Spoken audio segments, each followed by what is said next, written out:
श्री कृष्ण ने गीता में कह दिया, श्रद्धावान लभते ज्ञानम। श्रद्धा प्राप्त कर लो तो ज्ञान अपने आप प्राप्त हो जाएगा। तो ये श्रद्धा जितना संक्षिप्त एक शब्द है उतना सरल है नहीं, इसके अंतर्निहित तत्व कुछ और ही है, जो कि पूरे मत्स्य अवतार से 10 अवतार का वर्णन गूढ़तम तत्व बता देते हैं। ये श्रद्धा क्या है, आज इसी को लेकर आलोचना करूंगी। ध्यान दें। देखिए, पौराणिक कथा अनुसार वैवस्वत मनु का नाम था श्राद्ध देव, और उनके मति रूपी श्रीमती का नाम श्रद्धा।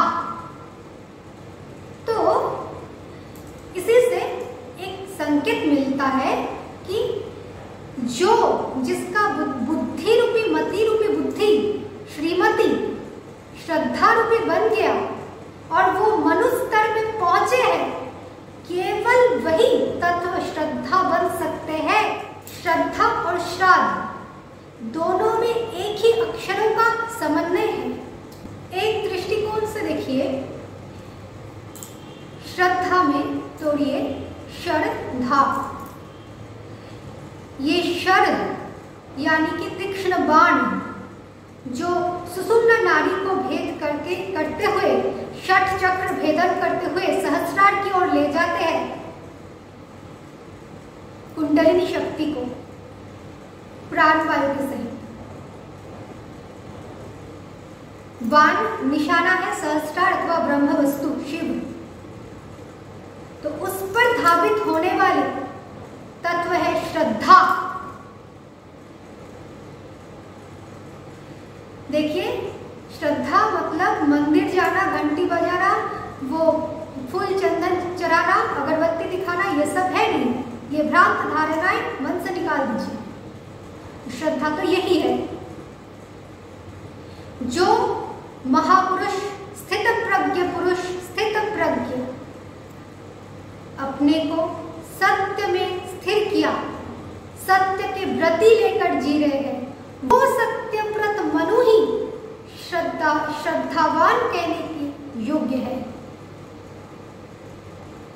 और उस श्रद्धावान सत्यव्रत मनु के दहराकाश में ही मत्स्य भगवान अवतारित होगा, उसे भवार्णव से बचाकर कारणार्णव तक ले जाने के लिए।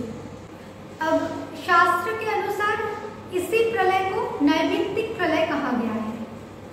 अब नैमित्तिक प्रलय क्या होता है? तो भगवान अर्जुन से कहा, निमित्त मात्र भव सव्यसाचिन, तुम बस निमित्त हो। तो निमित्तों का मतलब क्या होता है? यानी कि जो अंतर्मुखी रहकर अपने कारण तत्व में लीन रहकर बस शरीर को लोक कल्याण के लिए छोड़ दिए हो, बस वो अपने प्रारब्ध को शेष करने के लिए अथवा लोक कल्याण के लिए उस शरीर बोध रहित होकर जी रहे हैं और वो स्वयं अपने स्वरूप में लीन है। उस स्थिति को नैमित्तिक लय कहा जाता है, जहां बस वो शरीर निमित्त मात्र रह जाता है पर कार्यान्मुख नहीं रहता। अब दूसरे दृष्टिकोण से देखिए, अगर हम महाभारत के दृष्टिकोण से देखें तभी देखिए सत्यवती जिसे मत्स्यगंधा कहा जाता, तो वो मत्स्यगंधा और वो ये मत्स्य अवतार, ये सत्यव्रत मनु, वो सत्यवती एक ही तत्व है जो, और वो श्रद्धा शर जो है वो है पराशर यानी कि पराविद्या ब्रह्म विद्या की ओर शर निक्षेप करते हुए वेद रूप वस्त्र को पहन लेना, वेद रूप वस्त्र में सुसज्जित हो जाना, यानी कि वेदव्यास का प्राकट्य है। तो एक ही शरीर की कथा है ये, सत्यव्रत कहो या सत्यवती कहो या वेदव्यास कहो। तो वही वेदव्यास, वही वेद रूप वस्त्र मनु ने भी पहना। जब मत्स्य भगवान ने ब्रह्म ज्ञान कराया। उस सविकल्प स्थिति में अब ये जो श्रद्धा, ये पूरे श्रद्धा तत्व ही श्राद्ध देव मनु के अंदर चल रहा है। आप श्राद्ध का अर्थ जो समझते हैं कर्मकांडी मरने के बाद होता है, वो सब तो दूसरा कर्मकांडी अर्थ है। सारे वेद शास्त्र पुराण का अर्थ तो ज्ञान कांड में आकर ही समाप्त होता है। तो ये श्राद्ध देव जो मनु है, पहले श्राद्ध को तोड़ते हैं हम। श्राद्ध का अर्थ क्या होता है? श्राद्ध को तोड़िए तो पहले आएगा शारद। शारद, शारद का अर्थ क्या क्या होता है? एक तो शरद काल होता है और दूसरा शारदा यानी कि देवी सरस्वती जो स्वयं वेद रूप है। तो ये शरद काल यानी कि रस, मत्स्य रसग्राही और मत्स्य भगवान भवरस विषय रस से मुक्ति दिलाकर रास रस तक पहुंचाएगा। वही शरद के रास, शरदत फुल्ल मल्लिका विक्षरन्तु मनश्चक्रे जोग मायामुपाश्रितः। और दूसरा, इस शरद काल में ही राम जो तत्व, राम जी ने योग माया का पूजा किया, सीताराम का मिलन एवं रावण वध। और ये शारदा तत्व वेद ज्ञान का प्राकट्य, ये शारदा सरस्वती जो है। अब इससे जो समन्वय निकलते हैं वो ध्यान पूर्वक सुनिए। देखिए, वो मत्स्य भगवान सारे वेद को प्रकट किया, मनु के दहराकाश में। सरस्वती तत्व है ही वेद रूपी।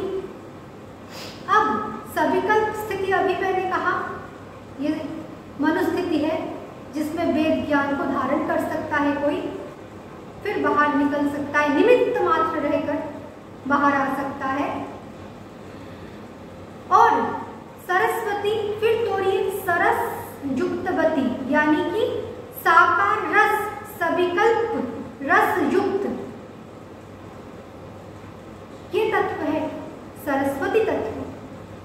तो अब पूरे मत्स्य से लेकर सरस्वती तत्व तक सारा कुछ एक साथ समन्वय होकर एक ही तत्व निकला कि केवल श्राद्ध देव बनकर ही कोई पूरे वेद शास्त्र का ज्ञाता बन सकता है। गीता रूप योग शास्त्र ब्रह्म विद्या का धारण कर सकता है।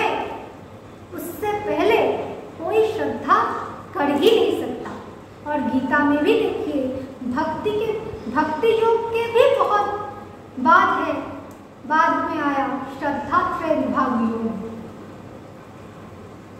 17वें अध्याय में है, 17वां अध्याय में है श्रद्धा त्रय विभाग योग।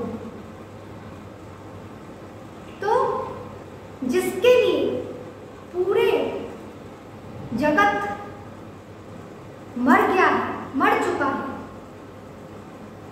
वो श्राद्ध देव रूप मनु बनते हुए श्रद्धा को धारण पूर्वक वेद तत्व का ज्ञाता बन सकता है। धन्यवाद।